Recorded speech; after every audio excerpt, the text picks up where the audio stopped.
Good afternoon and welcome back.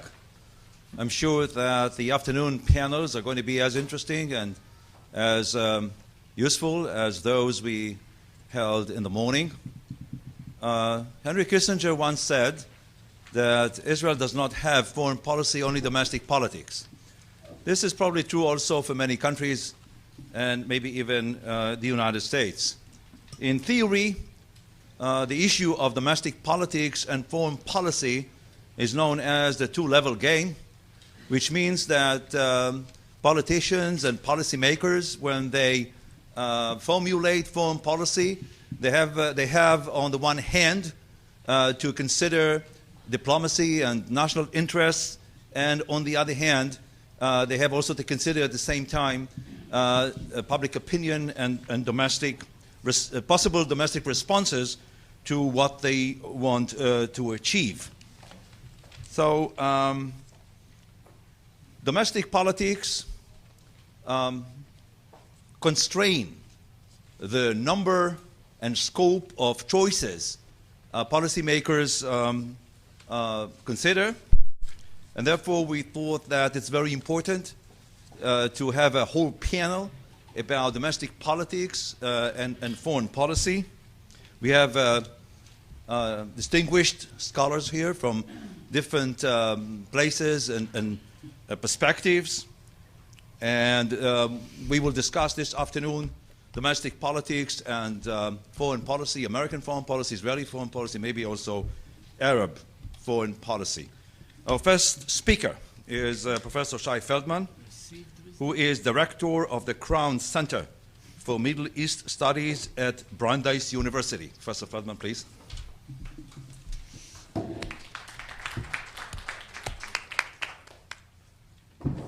Also, just to correct something you see in your program, indeed I am from Brandeis University and not from Bar-Ilan University, for good or bad.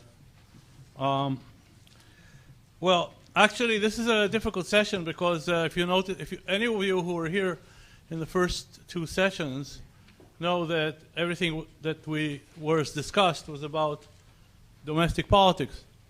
So we're just going to, I guess, improve upon that. Indeed, just before the break, I wasn't sure what's left for us to talk about. I'm going to maybe just correct some impressions that I think need to be corrected about the discussion of some of these issues until now, more or less about where Israel, or something about the impression that you could have got about Israelis' views on this. I think that in Israel there is a greater appreciation than may have been reflected from the first two sessions, that these are difficult issues, the issues that we're dealing with, not issues that have very easy answers to. And the other thing is that I would like to plead with my friends everywhere, including from my friends from Israel, to try to avoid confusing analysis with prescriptions. When you focus on prescriptions, it's very easy for people to misconstrue what you're saying as analysis that is serving the preferred prescriptions. I have to say that I was also personally, I want to make two personal comments before I get to my positive points, if they will be considered by any of you to be positive. The first is that we Israelis, and I am from Brandeis University, but I still carry only an Israeli passport today. I think that we Israelis have to be very, very careful and very modest before we prescribe to Americans where they should go to war over, because these are American lives at stake. And we have to be very, very careful and count to 10 before we do that. Lest Israel provide, and Israelis provide, more footnotes to some of Israel's detractors in this country.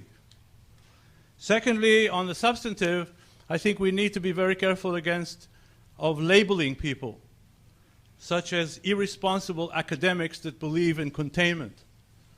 I am an academic. I like to see myself or to think of myself as responsible, and I believe in containment. I'm a strong believer in deterrence, and deterrence is one type of containment. The main point I'd like to make about the domestic side of all of this is that there is a rich Israeli internal debate and a very sophisticated debate on almost all the issues that were discussed in the first two sessions. There is no Israeli view of these issues. There are multiple Israeli views on these issues. And this is why it's very also difficult and important to avoid talking about any of these issues with certainty. I think that most people at the top of the Israeli defense community are too careful to refer to these with any kind of certainty. And I found that the gap between, or the fact, there was some gap between, in my view, between the music of the conversation, the certainty that we saw here, given the fact that 6 weeks or 8 weeks before the events began to unfold in Tunisia, not a single person had saw this coming. And now all of a sudden we're all certain about where this will go. In Israel, on the Palestinian issue, there is a monumental debate, and the debate is taking place at the top echelons as well. As you know, the Israeli defense minister has warned in a number of different places, including in this city, not too long ago, I think maybe a week ago, of a tsunami, a political tsunami that Israel might experience come September, when the 2-year state institution building project of Salam Fayyad will expire. And the Palestinians will, towards that date and probably after that date, launch a major campaign. The campaign, in the Palestinians' view, which maybe Amani will refer to, will try to limit itself to delegitimizing occupation. I tell my Palestinian colleagues that's not how it's going to end. It's going to slip very, very quickly to delegitimizing Israel.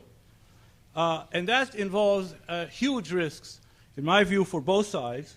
But anyway, this does not yield to very simple analysis. On Syria, there is a huge debate at the top of the Israeli defense community. There are, of course, the price of a deal or the cost of a deal with Syria is crystal clear. Whether the price is worth paying is a subject of huge debate.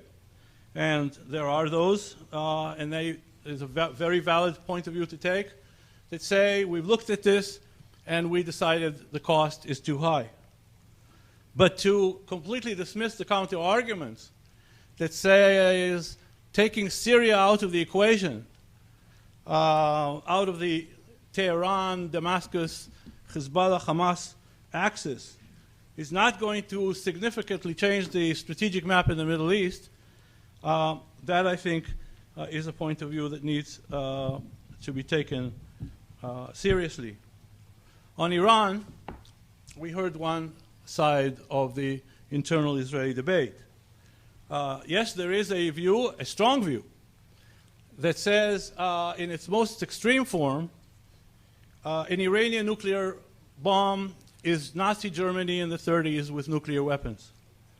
This has certainly been the rhetoric of Israeli Prime Minister Netanyahu until he became Prime Minister 2 years ago.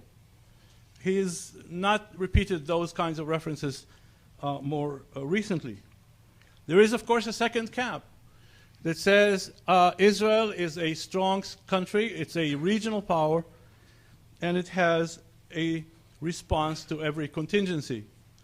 That is certainly the language that Defense Minister Barak has used on more than one occasion. And what the debate, the Israeli internal debate, really boils down to is the question of whether it is possible to deter a nuclear Iran. And as it is tempting to think that it would not be possible because of certain undeniable dimensions or aspects of especially the present president of Iran, let me also point out to all of us that if indeed Israel cannot deter a nuclear Iran, there is a really big problem with our own narrative, which I, by the way, am a strong believer and adherent to, about Israel's need to develop a nuclear option.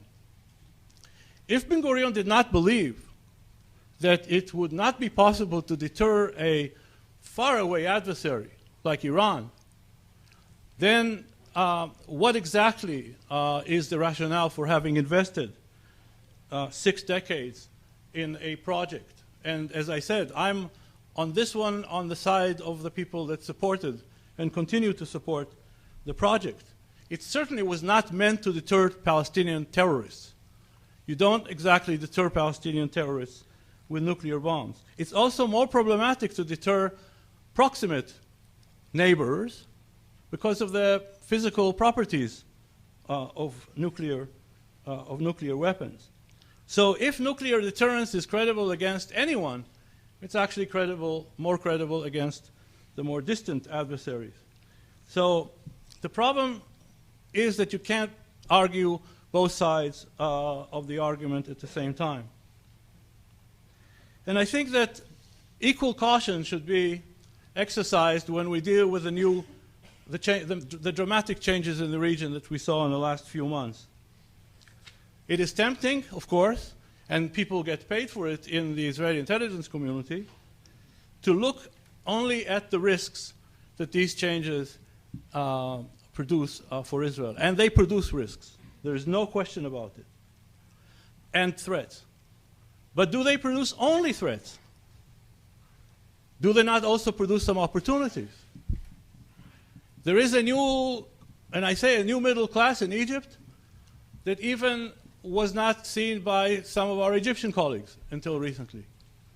That is more tied to Western technology, Western values, at least some of them.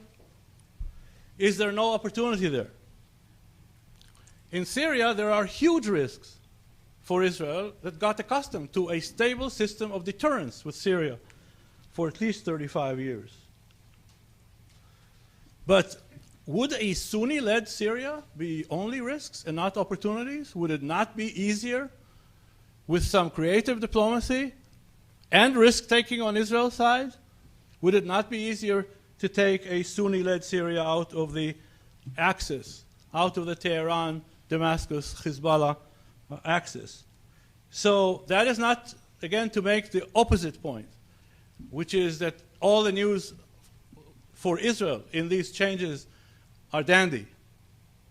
But it would be a grave mistake to focus and to be almost captivated by only the risks and threats that are associated with these changes.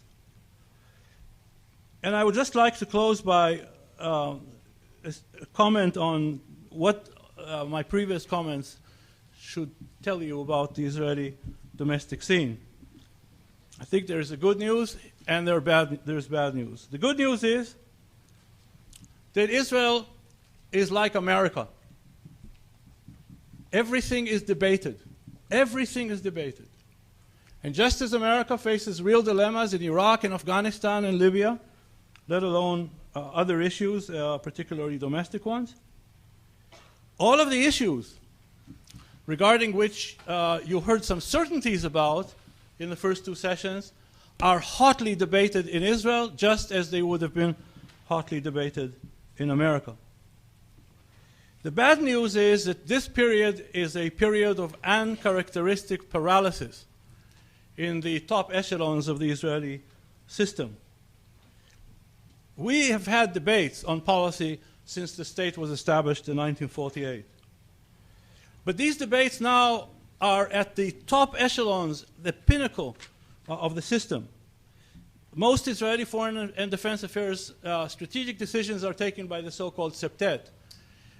the 7 ministers that Netanyahu convenes, which of course by itself is a problematic concept because it has, the septet has no statutory, is not a statutory body. And the next time that we find ourselves in a 2006 situation and there will be a commission of inquiry, the first issue that they will have to take up is how come the most important decisions have been taken in the last 2 years by a body that has no statutory standing. But the point is that within the septet, all of these issues within the septet are debated. And for the past 2 years, it's been nearly impossible to reach any decision. I'm already finished. Any decision on these issues, and therefore, unfortunately, Israel remains in limbo on almost all of these issues, and have remained in limbo for the past 2 years. Thank you.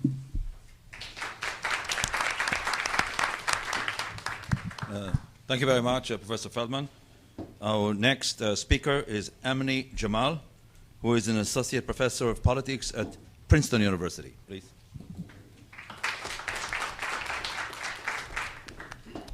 Thank you so much.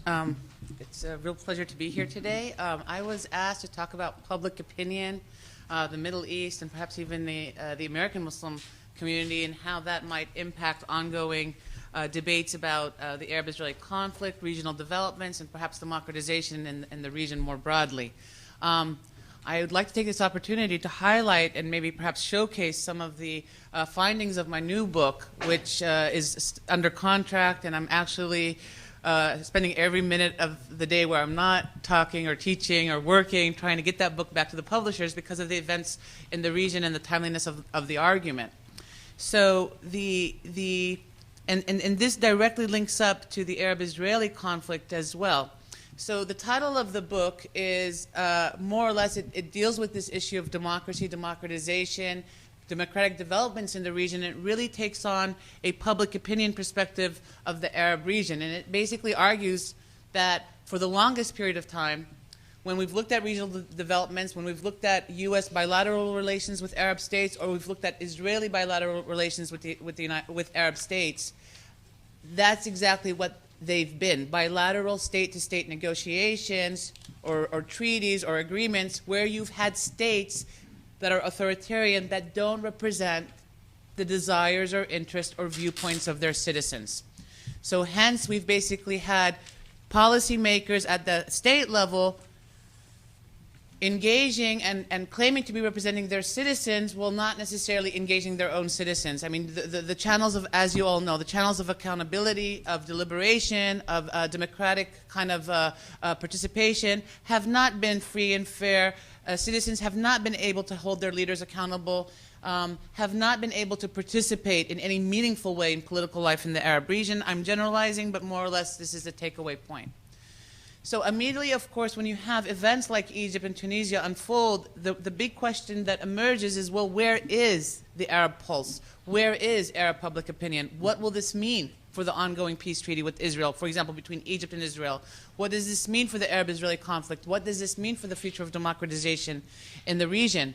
And hence now, as we monitor the developments of what's happening in Egypt, when elections will be held, how they will be held, what nature or how democratic will those elections be? The key question that we're asking ourselves is, what role will the Muslim Brotherhood play, and will the Muslim Brotherhood honor pre-existing treaties treaties and agreements that the earlier regime had already struck?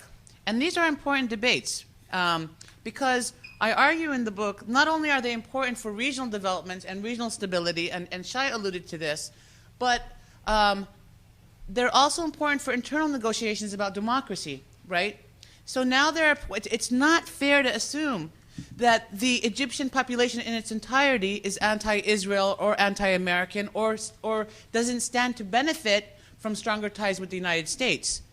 These are polarized societies. There are those that basically do link their economic interests, their economic well-being, the future of their countries, the national well-being of their societies, if you may, to stronger ties to the United States, to stronger ties to Europe, to even stronger ties to Israel. And they acknowledge that, and they will say that. However, there are also segments of the society that for so long have been ignored by their regimes, for so long have been impoverished by really repressive political and economic policies, that they don't believe that they have much to stand or benefit from, for example, maintaining strong ties to the United States. So the question before us then is, and we really don't know, because for the longest time, well, I mean, I guess the big question is, well, where does Egyptian society stand? And we really don't know that, because for the longest period of time, Egypt, one of our closest allies in the region, would not allow us even to conduct a public opinion survey in Egypt, right? For over a decade, we have tried to basically test the pulse of the Egyptian population, and year in and year out, they have kicked us out of the country and allowed us to ask basic questions like your age, education, basic demographics, but you could not tap into public opinion. And one of the things that they were worried about the most was asking questions, these questions that are the theme of this conference, which is, what are your perspectives on the United States? What are your perspectives on the treaty with Israel? And the degree of support for the Muslim Brotherhood, has always been very worrisome to the regime. So what emerges then in the Arab world is that in addition to our models of democratization, in addition to the variables that we have used to examine the democratic health or the probability of democratic development in these societies, and those we've often focused at these domestic level factors, right? How educated is the population? How culturally in tuned are these populations to Western values, to Western civilizations? How Islamic are these countries? Because we basically still buy into the argument that Islam and democracy are incompatible. Where are the economic preconditions on the ground for these societies? These are all domestic level models of democratization, but there's another layer that I argue that is very important, is that citizens themselves, and we saw this in Palestine in 2006, we see this in Egypt today, we see this in Morocco, people are also asking, basically saying, look at the Middle East, the Arab world does not exist in a vacuum. And a lot of these states do depend on stronger access to Western countries for their own strategic benefit. And these are negotiations happening at the societal level. Therefore, they deem it in their own interest also not to elect, not to bring to power groups that may not represent the interest or the well-being of their countries. And my favorite anecdote, and Shai and I have talked about this earlier, is to look at even the Palestinian elections in 2006. Yes, those elections brought Hamas to power. There we had support for democracy at 78%. When we asked Palestinians in the West Bank and Gaza, do you support democracy? Do you support free and fair elections? 78% of the Palestinian population said yes, they do. Right after the Hamas election, immediately after the Hamas election, when it was clear that Hamas had basically won the majority of seats, still 78% supported democracy. However, after months and months of sanctions, that level of support for democracy falls drastically in the 3 to 6 months after the sanctions were imposed. Now, well, about 6 months after the sanctions, about 40% supported democracy. So that leads you to believe that there are segments within the population that did not wish to steer the Palestinian economy, the Palestinian society, the Palestinian political entity, if you may, towards this idea of being at war with Israel or placing their countries in a position where they were going to be suffering sanctions. Now, these are debates that are happening in other parts of the Arab world. So it's very important when we think about the future of democracy and democratization and debates about democratization to note that the Arab public opinion is not a monolithic construct. There's a lot of variation within states. There's a lot of debate going on within states. And so then the question that we have to ask ourselves, what explains the variation? Why is it that under some conditions or circumstances, populations swing all the way and become far more anti-American, and then at other junctures in time, they're far more friendlier to the United States? And again, these debates structure debates about democratization and the democratic regime in power. You're not going to vote for an anti-American opposition movement if you feel that you're going to stand to benefit from stronger ties to the United States. And here is where we cannot ignore then one of the biggest problems that the United States has faced in the region in terms of its own credibility. I mean, in addition, the United States faces a lot of problems in the region in terms of restoring its own credibility. There's the issue of supporting authoritarian regimes and the history of supporting these regimes, right? The most repressive regimes in the country are the U.S.'s strongest allies. Oil is a big factor here. 2 is also the ongoing Arab-Israeli conflict.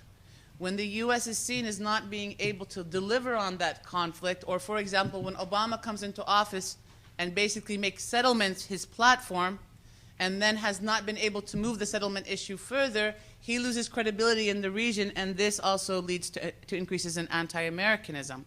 And when you have increases in anti-Americanism, it does not bode for democratization debates, because the anti-Americanism feeds into the hands of groups that threaten U.S. ties or ties to the United States. And now they're basically, you know, might be looking at this Iran, Syria, Hezbollah, Hamas nexus as a source of empowerment or an alternative to U.S. Influence in the region. So the argument is now what's happened with the revolutions is that to think that public opinion matters, that the type of regimes that will now emerge is going to be reflective of public opinion, means that we have to start rethinking, and I'm not in the business of prescribing either, but if I'm going to say anything, it means that then the actions of the United States and how they are digested and how they are processed in the region are going to be all the more important in shaping the future democratization debates in the region. If anything, increases in anti-Americanism are not conducive to democratic regimes. And it's not fair to assume that all democratic regimes that are going to be reflecting and basically are going to be representative of their people are going to be anti-Israel or anti-the U.S. There are great variations within these societies, and I think looking forward, the task is going to be basically how you might expand on those pockets that are not necessarily out in the streets carrying American flags and professing love and commitment to the United States, but nevertheless they understand that jeopardizing ties to the United States or with Israel by default is not in the interest of their countries, and it's not through military force, right? You know, if we've learned anything from the history of the Arab world, militarization, increase in militarization has only hardened and increased anti-Americanism in ways that have not been conducive to U.S. geostrategic priorities in the region. And so basically, if you're going to deal with this in terms of negotiations, or at least in terms of diplomacy, it's about time in terms of really thinking about the Arab-Israeli conflict and resolving the Arab-Israeli conflict, not only so that there's a two-state solution that reflects the security interests of both Palestinians and Israelis, but also removes that issue off the table so that opposition movements can no longer use that as a means of mobilizing people on an anti-Israel, anti-U.S. platform in the region. All right, thank you very much.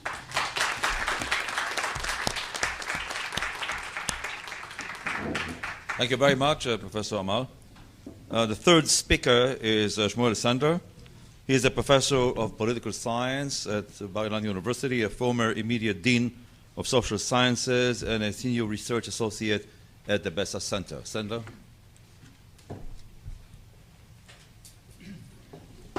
Thank you.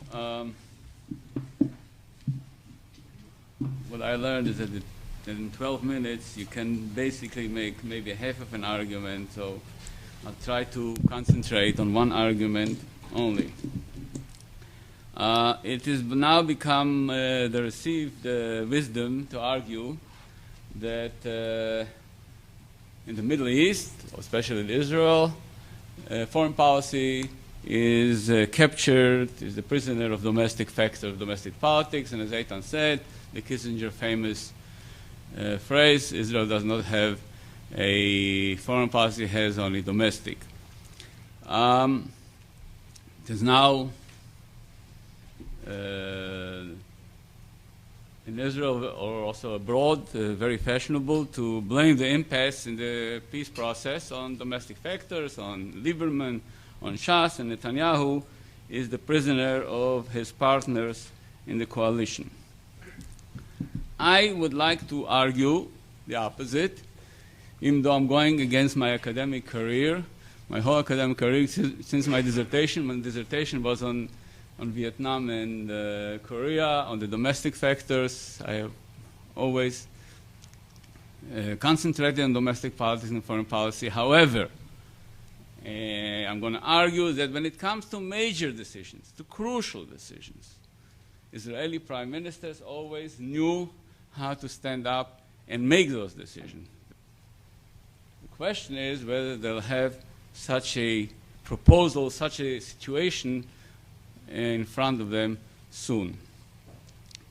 And I'll base it very briefly on the three most important decisions in the Israeli history since establishment of the state. And if you think about it, even the Declaration of Independence, yes, went against domestic politics, because I don't know how many people know that Ben-Gurion did not have a domestic support for his decision, for the Declaration of Independence. There was no consensus. Most of his parties, including the National Religious Party, which is today considered the most hawkish element, was against Declaration of Independence at that juncture. However, let's look at the three most important decisions. And I'm going to go, of course, very briefly and describe them. The first one, I think, was what we call in our jargon the decision of our international orientation. Immediately after the establishment of the state, Israel decided it's going to be non-aligned. It was like this between 1948 and 1950. It was the first country in the world to start the non-alignment group. And despite the domestic structure, and I'm going to say it in one sentence, the domestic structure was there were 63 members out of 120 Knesset members, 63 who were social democrats, Marxists, or beyond that. Yes, there were 63 members. If you take Mapam, was then the second party in power. And nevertheless, Ben-Gurion decided he's going to go with the West, primarily because he made the calculations, the international calculation. He made also a calculation about, and he said it openly, there were 3 million Jews in the Soviet Union who did not have any influence. There were 6 million in the United States. I have a responsibility towards the Jews, but the international situation forces me, and that's why Israel voted on the Korea decisions together with the United States against the Soviet Union. And by 1955, and this is research, I'm basing it on known research, Israel was already belonging totally to the West, even though the West wasn't too excited to accept them, but that's how our orientation was. And only after 1967 we were formally accepted, or not, to be more correct, in 1964 was the first formal visit of an Israeli prime minister to Washington, and it was not Ben-Gurion, but rather Eshkol. The second most important decision, which I think in Israeli history, and I think everybody would agree, was of course the peace with Egypt. The second, here again, Begin was standing with a domestic, everybody knows what were his views, yes. He was standing with a coalition that supported a hawkish line, and when the opportunity came and there was a chance of making peace with Egypt, he did. And the funny thing is, or the ironic thing was, that many on the Labour Party, yes, were against the peace. They voted against because they said it's against our legacy to remove settlements. Yes, wherever Jews settled, they should never be removed, and many in the Labour Party voted against him. The third most important, of course, as I see it, and I'm getting closer to where we are now, was Oslo, 1993. Israel, at least that's how I see it, in 1992 was probably at one of its most important predicaments in its history. Israel 1992 was, I cannot think any point in our history where we were as strong as we were in 1992. Think about it. The Intifada, the first Intifada was winding down. The Eastern Front, after Operation Desert Storm, collapsed. There was no Iraq anymore on our Eastern Front. Soviet Union, the big supporter of the Arab world, collapsed, and we were in the process of absorbing 1 million Russian Jews coming with most advanced education. I once made the calculations that probably the Soviet Union, by giving us 1 million Jews, gave us more support, in financial support, than the United States gave us all over the years with the billions of dollars. Because you know what it is to accept a million Soviet Jews, doctors, and so on, and this came to us for free. So in 1992, we were probably the most strongest positions that we could imagine about. Nevertheless, Prime Minister Yitzhak Rabin decided to what we call in our jargon prudence and victory. He will go for peace.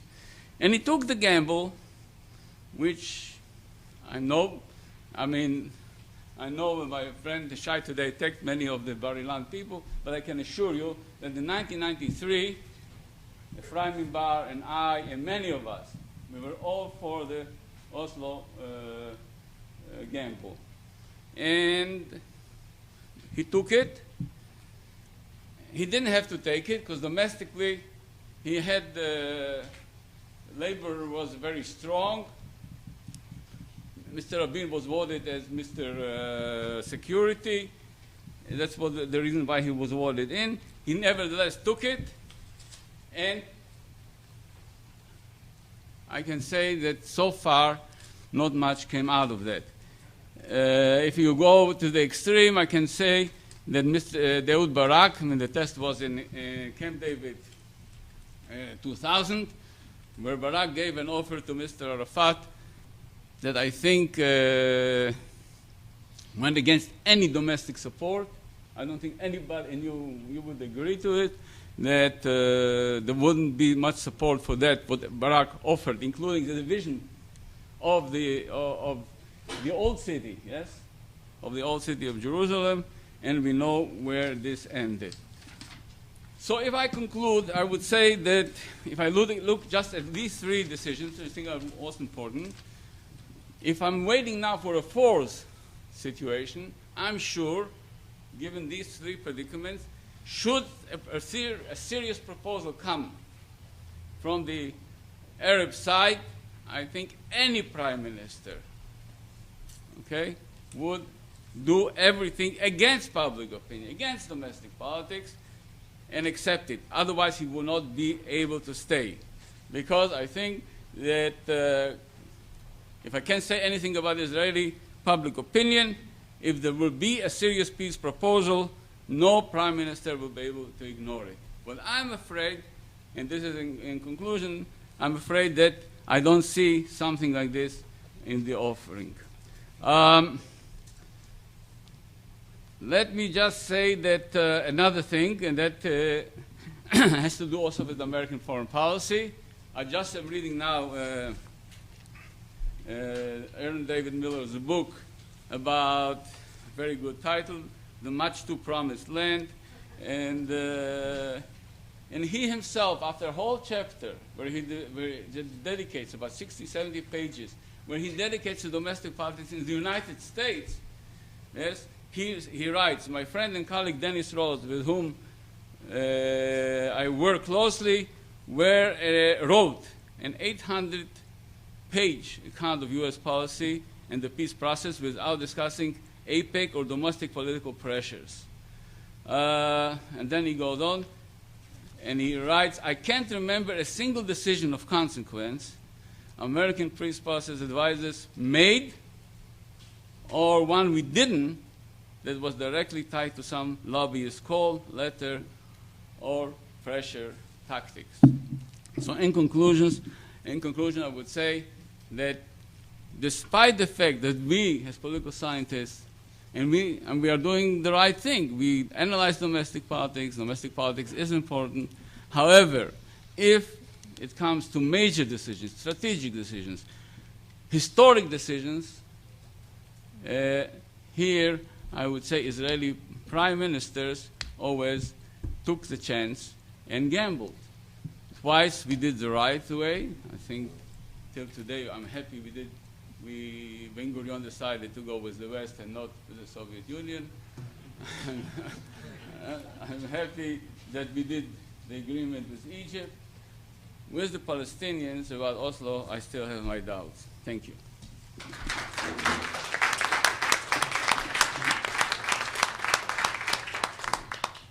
Thank you very much, Professor Sandler. And the last speaker on this panel is Professor Robert Shapiro, who is a professor of political science here at Columbia University, former chair of the Department of Political Science. He also served as acting director of Columbia's Institute for Social and Economic Research and Policy. Professor Shapiro, please. Thank you. I'm going to focus on the politics of American public opinion and the Middle East. First, I want to say, since I teach nothing but quantitative methods and statistics courses, it's a pleasure to be able to talk about something of importance and substance. Not that teaching statistics is not important. When Dick Betts invited me to participate, I thought this was an opportunity for me to do some quick research on public opinion toward just the Israeli-Palestinian conflict. Obviously, events have gone beyond that, so I'm going to talk about both the Israeli-Palestinian conflict and just a little bit on Libya. And I want to do this in the context of research I've been doing on partisan conflict and public opinion in the United States, including work that I've been doing with my colleague Yeli Block-Elkan, coincidentally at Bar-Ilan University. Also, it's actually a great pleasure for me to speak on this topic with Eitan Gilboa chairing the panel, since his early work on this greatly influenced the writing that I did on the subject. And he has some new work coming out on this, so I look forward to hearing his comments in addition to yours as well. Okay, I want to keep this short. There are three things I think we should watch closely when it comes to American public opinion toward the Israeli-Palestinian conflict. First, now this may surprise you, given everything else happening now, the Israeli-Palestinian conflict itself is not very high on the public's radar screen as a highly salient issue for the American public. Now, this can change by tomorrow, of course, but this is significant and perhaps unusual, even with the latest incidents in Israel. That is, there's a lot of competition for a news media airspace. Second is what I think of as the American public's what I call strong predispositions, if not firm opinions, toward the Israelis and the Palestinians and the idea of a Palestinian state. Now, I focus and refer to American public opinion based on readings from American national public opinion polls. In particular, there are three kinds of opinions and attitudes that I've tracked and I want to comment on. One is responses to a survey question pollsters have long asked, now for decades, regarding whether the American public's sympathies are with the Israelis or the Palestinians. So a question about kind of gut emotion. Now, when I wrote about this 20-odd years ago, these sympathies ran, not surprisingly, 4-to-1 in Israel's favor, with a fair number of people saying not sure, don't know, or they had sympathies for both or for neither. And this result back then was fairly stable, though it looked to me, from just my political interpretive perspective, that I thought that over time public opinion would shift at least somewhat in the direction of more sympathy for the Palestinians, so that the public would become more divided with regard to the Israelis and the Palestinians. What did I find when I relooked at all the data? I was strikingly wrong. In reviewing the data since then, I've been very surprised to see that this 4-to-1 ratio has hardly changed at all. The latest Gallup poll numbers that I could find on this, and they're actually from last month, February, which is kind of miraculous since the pollsters ask about kind of burning issues, and at the time this wasn't so burning, and it's only an artifact of the fact that Gallup makes it a point to ask this question every year, and it was time to ask the question, I guess. The results were the split was 63% sympathy toward Israelis, 15% toward Palestinians. So the split was at least 4-to-1 again, and this time this 63% is actually, to my knowledge, and Eitan can correct me if he's found differently, is the highest percentage ever that Gallup reported. And it's due to the fact that fewer people say not sure. That is, people have opinions about this quite fully. Why has this ratio been stable? Well, one reason, in my judgment, is that the narrative of the reality in the region that's involved on and off cycles of Hamas and Hezbollah, terrorist and other attacks, and then Israeli responses, and so forth, and kind of a continuing cycle of that, has kind of maintained that ratio. The other main reason, almost certainly, and I guess it's obvious to you, maybe less so to me until I thought about it, has to do with 9/11 and the conflict between the United States and radical Islam. In contrast, there is no evidence yet that anything Barack Obama or J Street or Israel has said or done, including the killings on the Turkish ship, has shaken Americans' overall leanings toward Israel. Now, there are, to be sure, public opinion data that show that the public has been critical of Israel when it comes to specific incidents and issues, but the overall picture of public support is, I think, more relevant. Now, when we look at the major issue of Palestinian statehood, what we find in the public opinion data is that Americans basically support, at a majority level, an independent Palestinian state, which would include Gaza and the West Bank. That said, the American public is largely very pessimistic about the region. There's been a large and stable, by a margin of 2-to-1, 2/3, who don't think that the Israelis and the Palestinians will be able to live in peace. The same applies if the survey questions refer to Arabs rather than Palestinians. The third point I want to make about American public opinion is that there's one crack in it. Now, there was this old saying that partisan politics stops at the water's edge, and there have been recent debates about whether Obama and J Street have politicized the issue in a partisan way.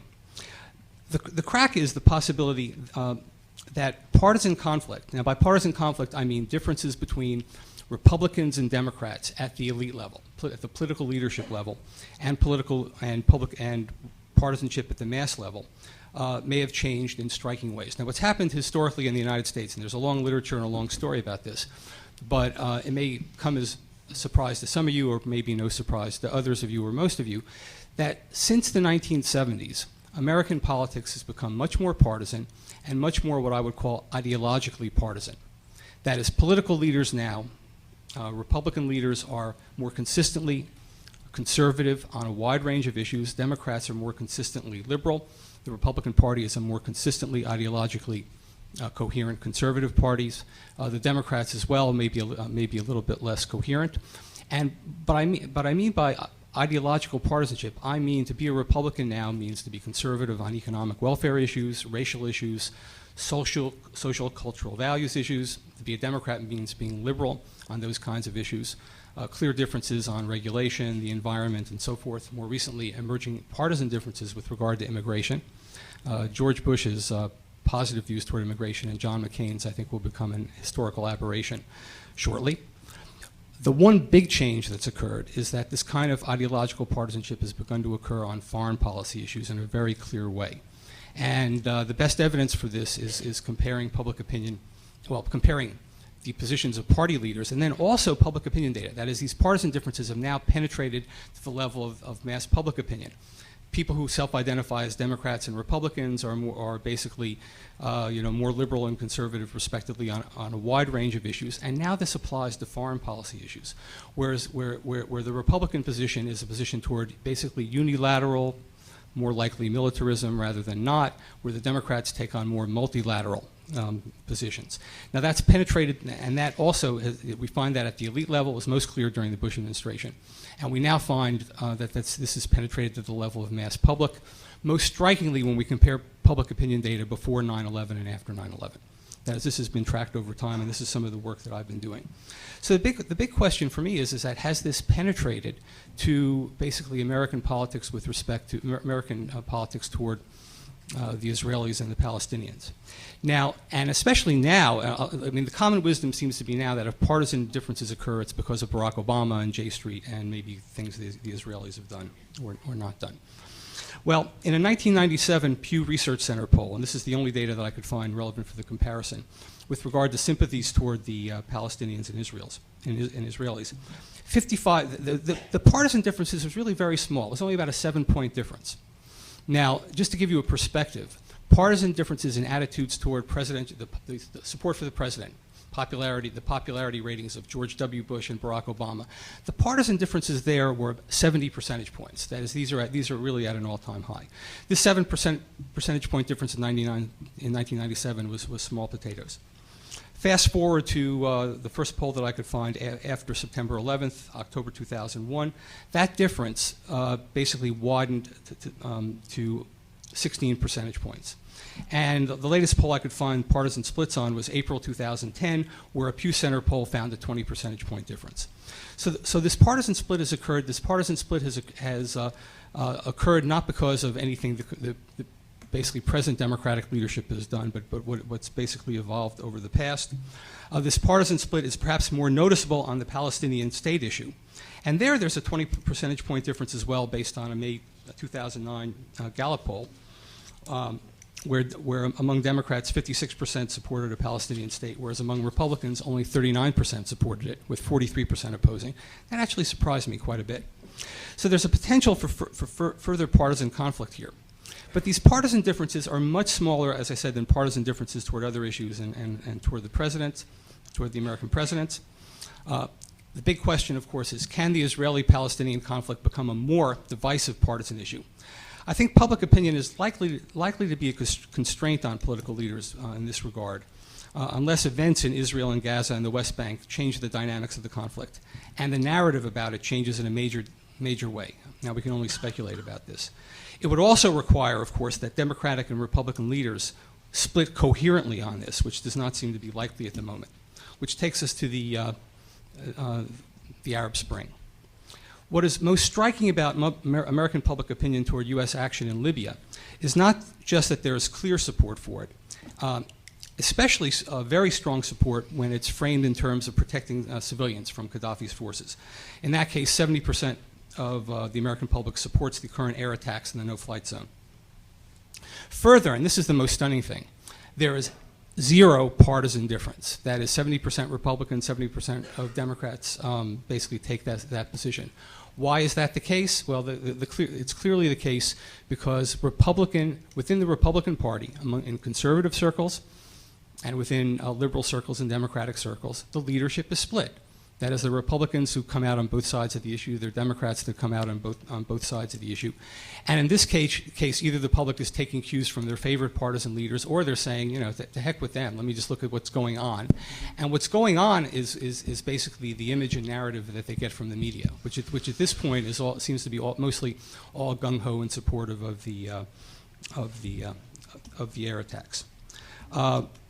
Will this change? This depends on two things. One is it depends on circumstances on the ground in Libya and elsewhere, and it also depends on where the political leadership comes out on the issue. And at this moment, it's not fully clear. Maybe we'll find out a little bit more tonight.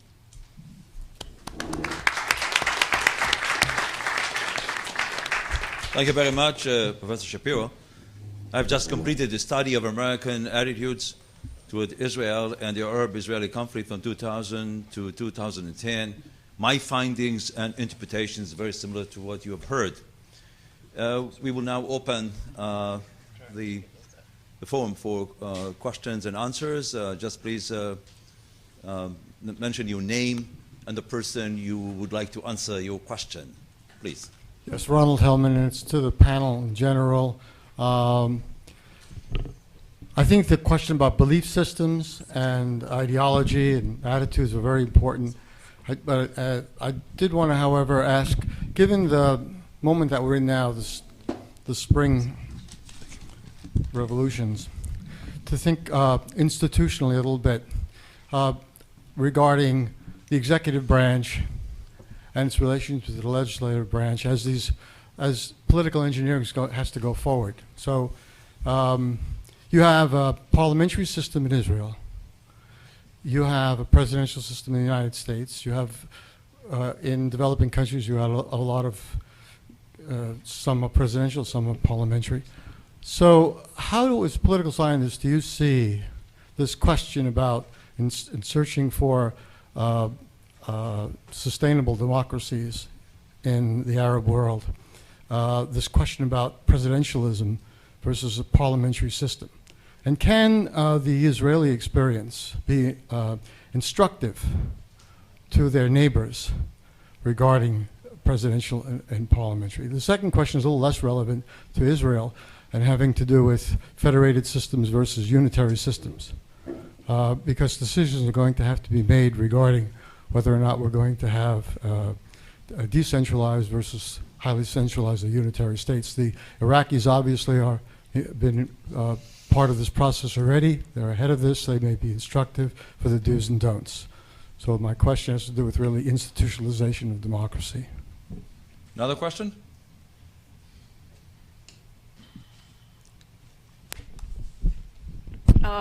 Barbara Pearl, I think it would be generally accepted that most countries have strong religious affiliations of one kind or another. And I was very struck, particularly this morning, there seemed to be a great fear of the Muslim Brotherhood. And I just like to hear a little more about people's thoughts and feelings about Islam expressing itself politically. Particularly, I would be interested, I guess, in Professor Jamal and Professor Feldman's thoughts on that. Thank you very much. Last question in this round. My name is Peter Seto. I wanted to ask Professor Jamal and Feldman if it's fair if you share my view that there's a striking lack of imagination and energy, which is not typical of Israeli society, in the diplomatic efforts, the NGO efforts, the people-to-people efforts to reach out to Arab audiences who are very relevant to the outcome of Israel's enterprise.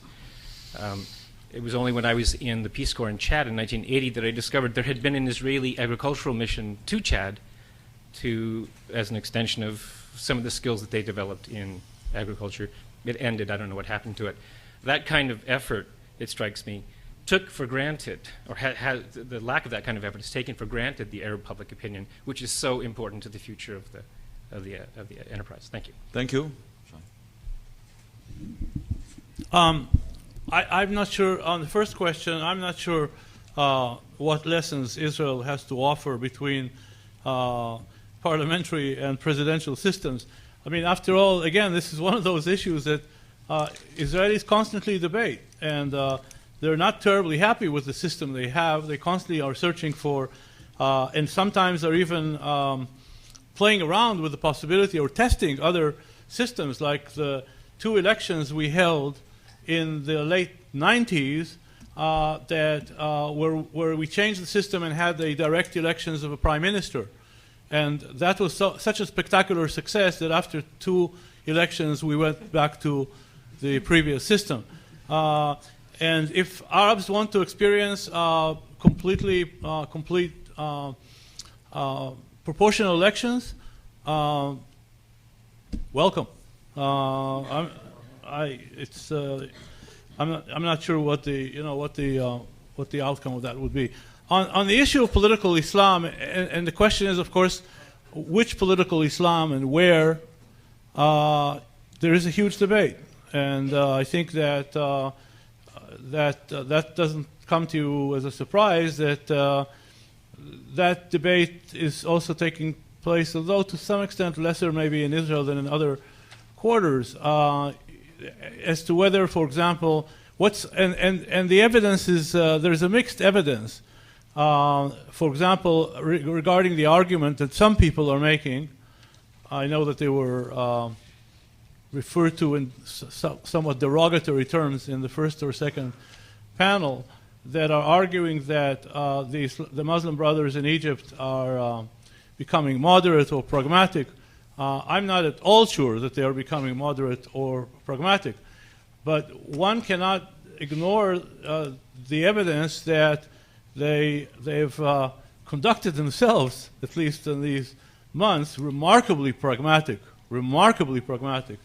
Now, then, of course, that begs the question, is this tactics or is this strategies, that a temporary change or a fundamental change? Is the AKP in Turkey the model or not? And then that doesn't resolve the debate, because there are people who are debating where the AKP itself is going. So these issues are hotly debated. The third point about the issue of imagination, and I call it creativity, I also think that is tied to something that I did say It's an analytical observation as to where we are. And I'm talking now where we are on the Israeli side of this issue. I actually think that, as I said, I think that Israel right now is experiencing a period of paralysis at the top. And I think that also percolates down on the level of creativity. I think that there are some areas where the Israeli system continues to be very creative, especially on the issue of prevention of the worst consequences. But whether it today remains as proactive, as creative as it was, for example, in the 1960s, when Israel had an extraordinarily sophisticated diplomacy of forging alliances with the minorities in the region, with the Maronites in Lebanon and the South Sudanese and the Kurds in Iraq and with the periphery with Turkey and the Shah of Iran and so on and so forth. And these development projects that the Israelis led in African countries under Golda Meir prime ministership and before that under Eshkol, do we have that creativity now in the Israeli system? Unfortunately, I'm not sure that we have the same kind of creativity today that on the positive side that Israel experienced in decades in the past. Thank you. Amni, please. Thank you so much. So I'll try to tackle those three questions as they were asked. On the institutionalization, I think that's a really good question. I mean, Egypt is going to basically be a combination of presidentialism and a parliamentary system.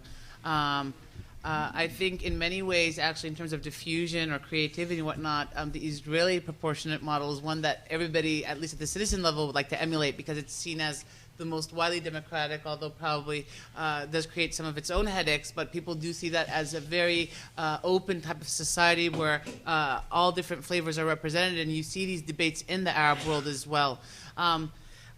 So it's still not clear exactly what's going to happen in terms of how the institutionalization will evolve, but what we do know is that it's going to be some combination of presidentialism and parliamentary rule.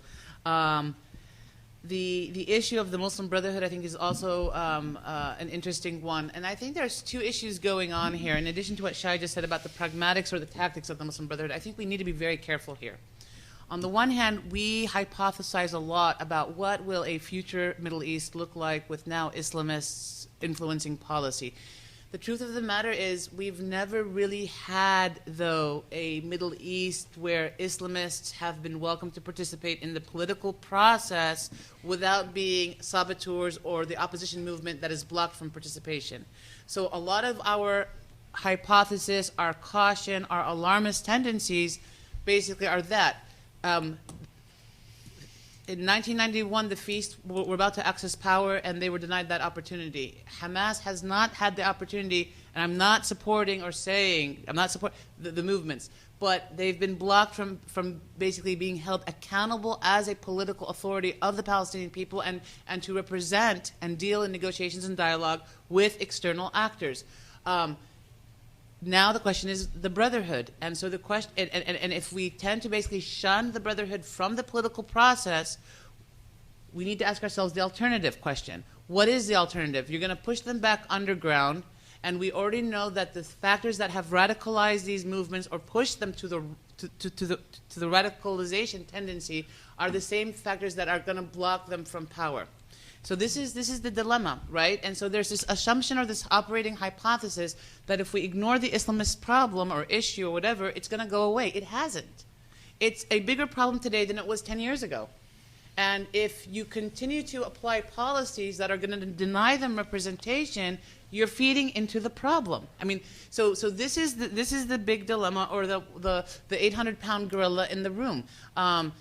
And so the question is, you have to basically look at the Islamist issue on its own merits. It has widespread support, and we need to ask ourselves, why do people support Islamism? It's not like the Middle East has radically become more religious in the last decade, right? It's not that the pockets of support for Islamism, right, are among religious people. What we do know is that there are a few characteristics that we could argue shape Islamist support. One, when there are economic opportunities not afforded to the population at large, this alienates the youth. And the youth basically galvanize then behind Islamist discourse under economic conditions. You cannot talk about democracy promotion or institutionalization without having a very, very rigorous now economic development package for Egypt. I mean, to ignore that is going to be to ignore all the problems of Egypt. You have a 20% poverty problem. You have these huge income gaps in the region.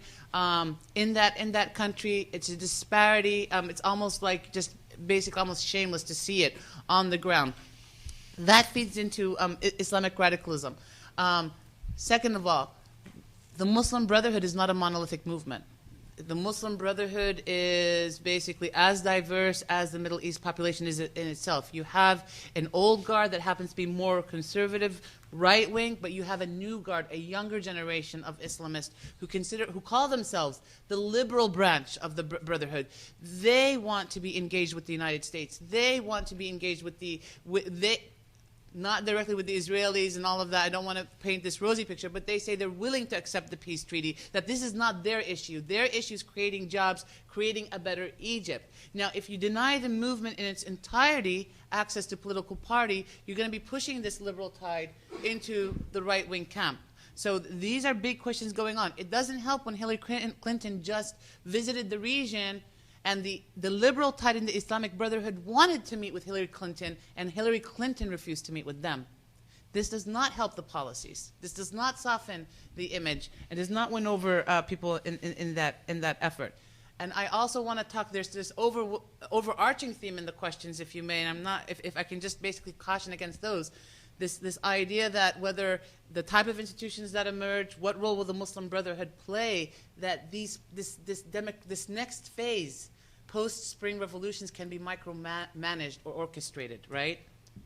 I mean, people are arguing that the days of micromanaging regimes and what the nature of the opposition will look like and who in the opposition will be able to participate. I mean, these are multiple enterprises that are, you can't orchestrate everything, and it's just not feasible to continue orchestrating these processes and the lack of democratization in the region. I mean, so public opinion now is going to play a much more important role, and so the idea is, in my opinion, rather than think of policies that might further radicalize Islamists, is to think of policies that will win out constituents of the Islamic movements, at least on the issues that you deem most threatening to U.S. geostrategic interests. So that's there.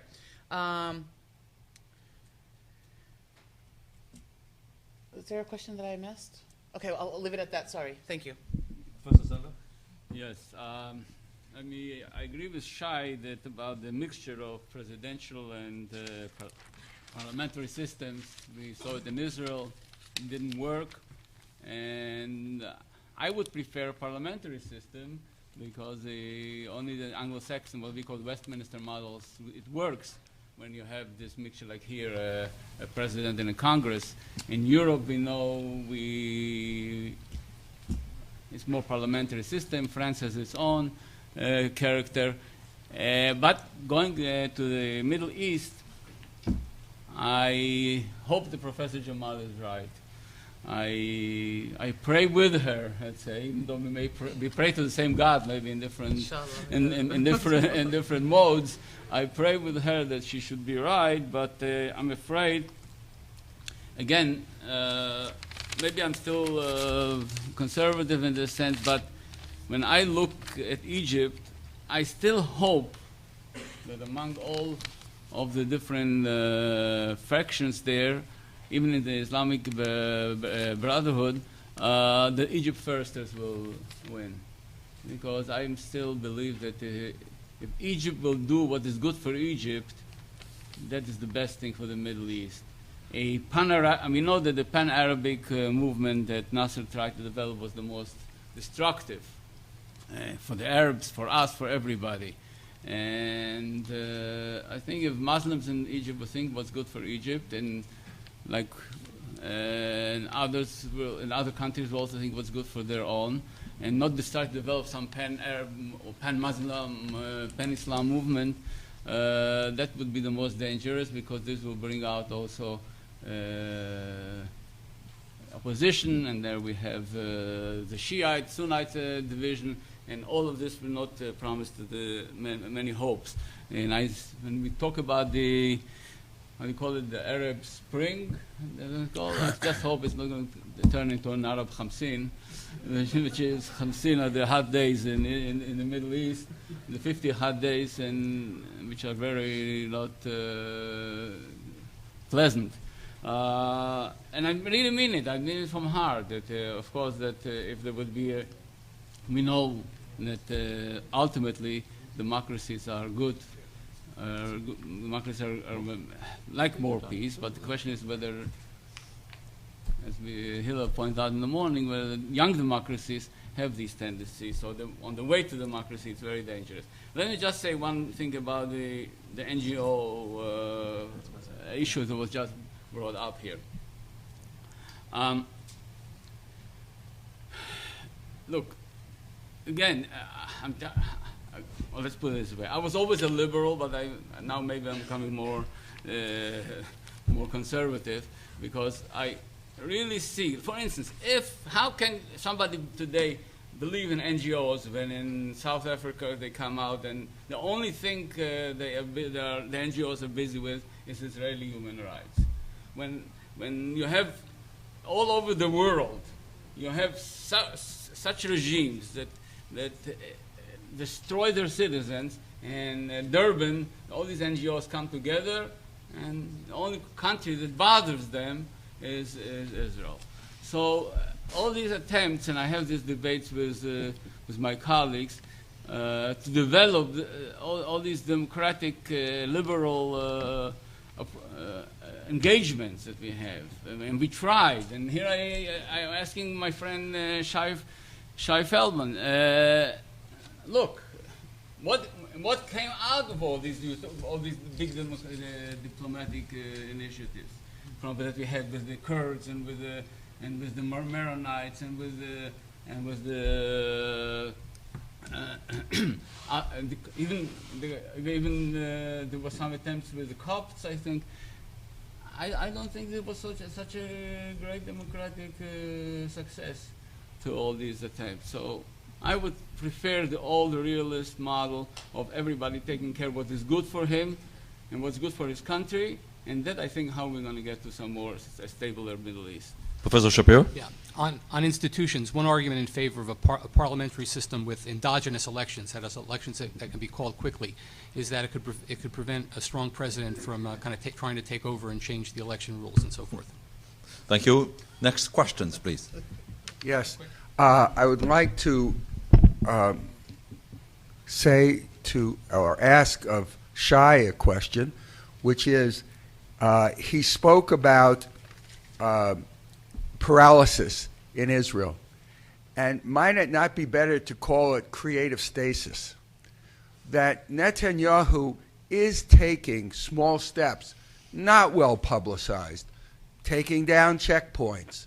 I heard that the West Bank economy had a faster growth rate than China last year, maybe the fastest in the world, helped by these Israeli underground policies. And in a time of uncertainty, might it not be better to have this kind of creative stasis, albeit, in my view, with a little more positive spinning publicity for it, but have that? And then I want to ask Amani Jamal, don't we have perfect examples of Islamicists engaging politically in Iran on one hand and Turkey on sort of the other hand? Thank you. Professor Robert Jarvis, please. I want to focus on the links between public opinion and democracy, and anyone could try to handle this. Seems to me two of the crucial links are intensity of public opinion on various views, and elite perceptions of opinion and intensity. So What do we know about that, for relevance in the region, and specifically to pick on my colleague Bob, but others are free.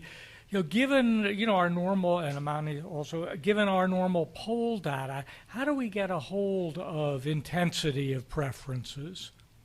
Thank you. Next one, please. Hi, Eric Shore, Joint Program GS and JTS. My question is more specific, and I don't know, in the realm of what we're talking about, but to Professor Shapiro directly and more broadly to the panel if they'd like to comment. In terms of public opinion, I'd like to focus it more in on the college campuses. I mean, I'm an undergraduate student, and for me, we're at Columbia University. I figured I'd ask the question. In terms of the Israeli-Palestinian conflict and how we see it manifest itself on college campuses today and public opinion across North America to that, and even in Europe to an effect, you see an increase in polarization. I'm talking about Israel Apartheid Week. I'm talking about these demonstrations and protests on campus and the dichotomy. I can only speak from my position within the pro-Israel movement here at Columbia. But even today, we had an article in the Columbia Spectator about what's going on in terms of activism on campuses. And in terms of students, I'd like to hear what the commentary would be. I mean, Professor Jamal, Princeton University tried to boycott hummus. I mean, I'd like to see what you all are thinking about that and how it plays into the effect of public opinion across the United States. Yes. Dr. Reinhold? Okay. Without going to the extreme of asking which American Jewish organization is responsible for the demonstrations in Libya, Egypt, and the rest, I think it is a bit strange that we haven't had a question on the influence of the pro-Israel lobby in the United States and the changes in the pro-Israel lobby, so I throw it out to whoever wishes to respond. Try. Brief responses. You jumped on me because of the last question? Yes. I see. Brief responses, please. In the Middle East, very brief questions have no brief responses. Actually, the last one is a big one. I'm not sure that I have a quick response to that one. I'd like to respond to two questions. The first one is to Shmuel Sandler, that because some of the question came in connection to what he said earlier, and he came back to me on this issue of the periods of Israeli creativity. And I'd like to first of all say that I think your bottom line about the fact that when critical strategic crossroads were reached, oftentimes Israeli leaders found the inner strength to make the right decision and to ignore. Ben-Gurion was definitely not a person that was obsessed with public opinion polls. And he had a philosophy about this. He said leadership is about forging and framing public opinion and not following public opinion. I didn't mean to say that what Israel did during its period of creativity or periods of creativity. Actually, I think that most of Israel's history, most of the 60 years plus, were periods of creativity, that this is somehow connected to the issue of democratic success or so on. The alliances that were forged in the framework of this creativity were based on realist considerations, and they were tremendously successful. See, but the point about this is that the test you formulated is too easy. If an opportunity is in the face of an Israeli leader, does he make the right decision or does he make the wrong decision? Two of the three cases that you focused on are not cases where the Israeli prime minister faced an opportunity. Two of the cases are cases where the prime minister took an active role in creating the opportunity. Okay? Begin's had a role in the extent to which the Sadat initiative became an opportunity. It had to do with his response to Sadat. And Rabin definitely was not faced with Oslo. He had a role in also forging Oslo. So the question then is, how many cases do we have of situations where there was a potential, a possibility, and then the question was, did Israel exercise, and does it exercise now, the kind of creativity that is required to test whether there is a real opportunity or there isn't a real opportunity. Now, I think that if you take Barak, for example's prime ministership, I think that Camp David, too, is a big question mark. I don't belong to the camp that places the responsibility for the failure on Barak. I think that Barak and Arafat and Clinton and their teams, there is plenty of blame to share around for the failure of Camp David. Actually, I think that there was one case where I believe, and I think one of the speakers in one of the panels in the morning mentioned that, where I think Barak did face a real opportunity and that he was deterred by his perception of what the Israeli public would accept and not accept, and that is the Syrian issue. I think in Shepherdstown there was a deal. I accept the analysis of a number of Israelis who were there and believed that there was a deal. And Barak, as you know, told Martin Indyk when he landed, I can't go for it. And when he said I can't go for it, he meant because of domestic reasons. The second point is the issue about Netanyahu. And I think that Netanyahu deserves lots of brownie points for his understanding, and that's not actually surprising, that Netanyahu has a philosophy about the importance of economics. And I think that, in fact, he did what he had to do, and he did it in a more courageous way, and he overruled some of the hesitancy in some quarters of the Israeli defense community in saying, we have to give this a chance, we have to give the bottom up a chance.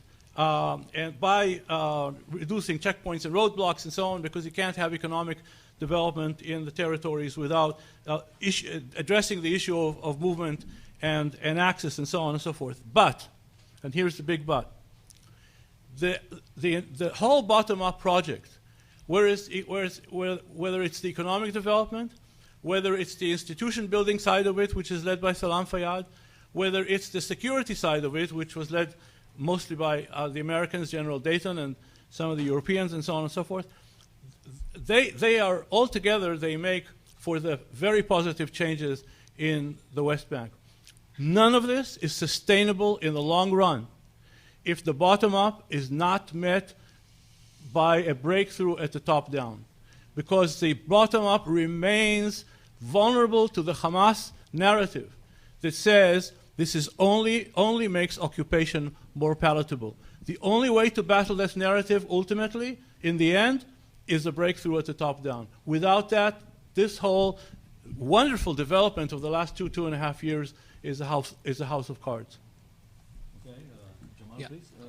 Jamal? On the intensity of preferences, it makes the most sense to talk about intensity when the issues are salient. So we may have to wait a little bit with that regard. In terms of how to tell, which groups are more intense, obviously there are sources other than public opinion data. But with regard to public opinion data, the things to look at are, if the surveys ask people how strongly they feel about their opinions. But the other thing to look at is with regard to this polarization that's occurring, look to see which side is moving the most in terms of the gap in opinion separating.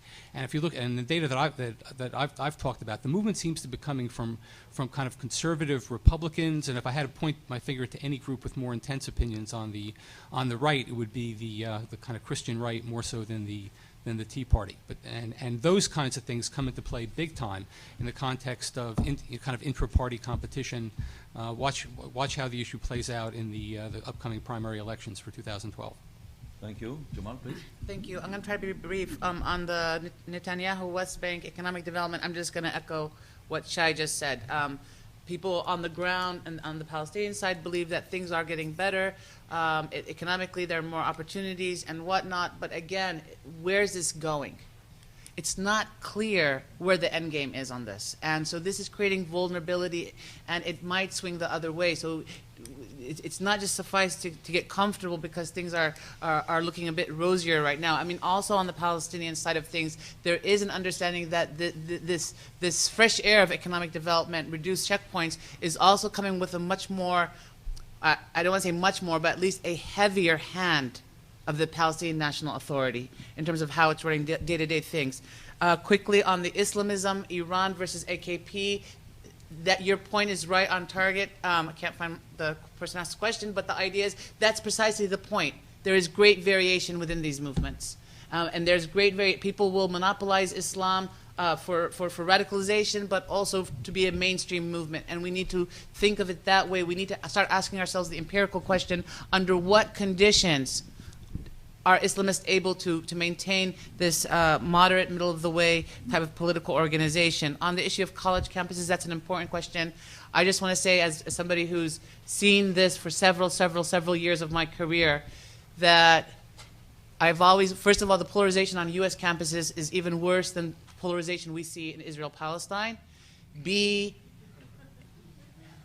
as long as people are couching these debates along the moral right issue, you will always be a polarized communities. I mean, the things that unite these movements in terms of their viewpoints looking forward are so much more than the things that divide them. And I know it's easier for me to lecture from here where I sit, but I hope all student leaders can hear this and work around creating common understanding, commonalities around these issues, than just enhancing the polarization. The pro-Israel lobby, quite honestly, don't mean. We've heard very little about the influence of the pro-Israel lobby in these revolutions, so that's probably good news. Can't be everywhere. So that's probably good news. And I'll leave it at that. Okay. Unfortunately, we are running out of time. 1 minute. 1 minute. I have to answer. Shai.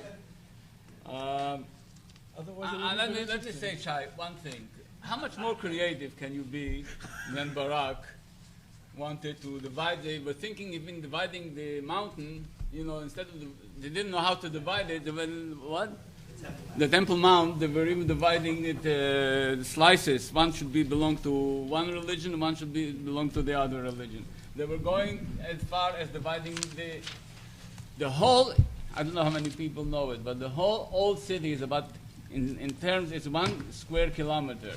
In that square kilometer, they were going as far as dividing the streets. Which street should belong to the Arab side and which street should belong to the Israeli side. Olmert was sitting hours with Abu Mazen, and where did it go? And how far can you be more creative? Netanyahu, as I said here, is trying to develop something new from bottom up in terms of economics. I wish him all the best, but I don't think that it's going to work. I think that the main problem here, and I'm really thinking this is probably even Tel Aviv University will agree that that when it comes to the right of return, right, Sheikh Munis is a problem, and Sheikh Munis is the area where Tel Aviv University is built. This was the old Arab name of Tel Aviv University. They want to forget it, but Bar Ilan is still built on a free land. It was not ever belonged to an Arab. And Tel Aviv University still belong. If we're talking about the right of return, I mean, how can you compromise this? Okay, this debate cannot end here. I just want to say that we have heard diverse opinions, but if there is one message coming out from this outstanding panel, is caution. We are very good experts about the past, very poor forecasters. And we will have to be very careful in predicting what will happen, what will be happening. Take a 10-minute break at 3:30. We continue with the policymakers roundtable.